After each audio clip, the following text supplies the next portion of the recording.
Hello YouTube.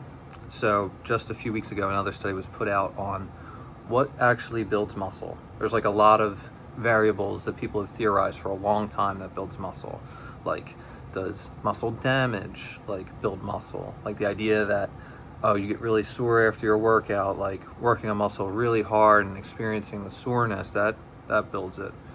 Turns out that's not true. The only thing that builds muscle is mechanical tension. Or said another way, training a muscle basically with enough intensity and close enough to failure, that's where it starts to respond and grow. They actually found out that with muscle damage is that it might increase muscle protein synthesis, but only to just repair what was damaged, not to make more gains. To make more gains, it's about mechanical tension, aka making sure that you train with enough intensity, enough resistance that stimulates growth. So this is really important to know because you understand what the goal is when you're training. Like, more volume with not enough intensity doesn't really matter. The incorrect amount of muscular tension also maybe not the best. It's the appropriate amount of mechanical tension, like the appropriate amount of intensity.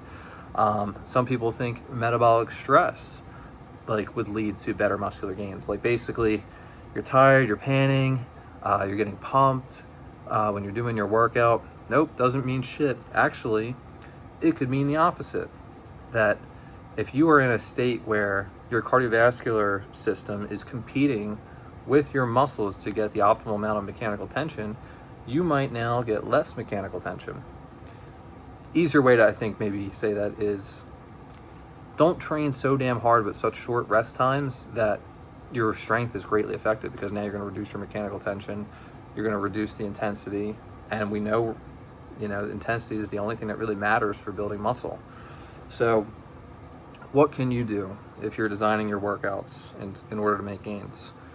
Do not chase soreness. Do not chase muscle damage. Do not chase short rest times where the next time you go to do your set, the amount of either weight or reps that you're doing is now lower because now the amount of tension that you're using is less. If your goal is to build muscle, you want to maximize the amount of tension that you're using within a range that is most optimal.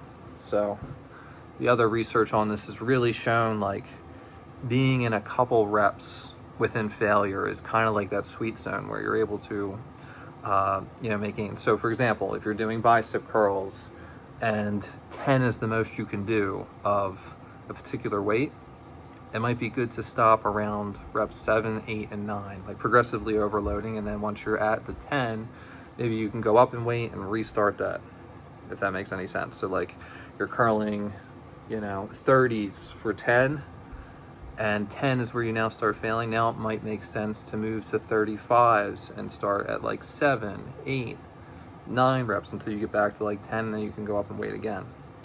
That's how I would really set it up.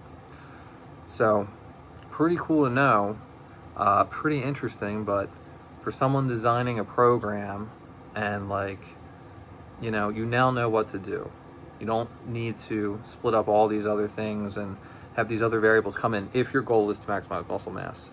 I think there's some advantage still to training in a state where you're out of breath. At certain points, strategically is maybe the best way I would say that. You don't want to feel that way at the beginning of your workout and now you're fried for the rest of your workout, and now the mechanical tension that you can use, the intensity that you have, is now permanently altered. You don't believe me?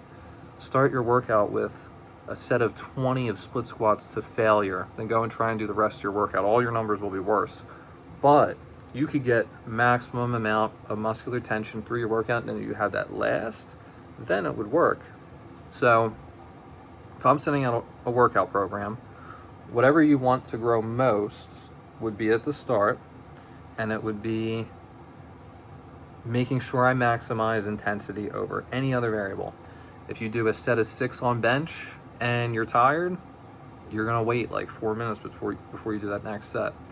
If you're at the end of your workout and you want to get a little bit of cardiovascular endurance in, You could cycle through a couple exercises or, walk on the treadmill if that's important to you. But I'll link the study in the description. Also, I am available for coaching.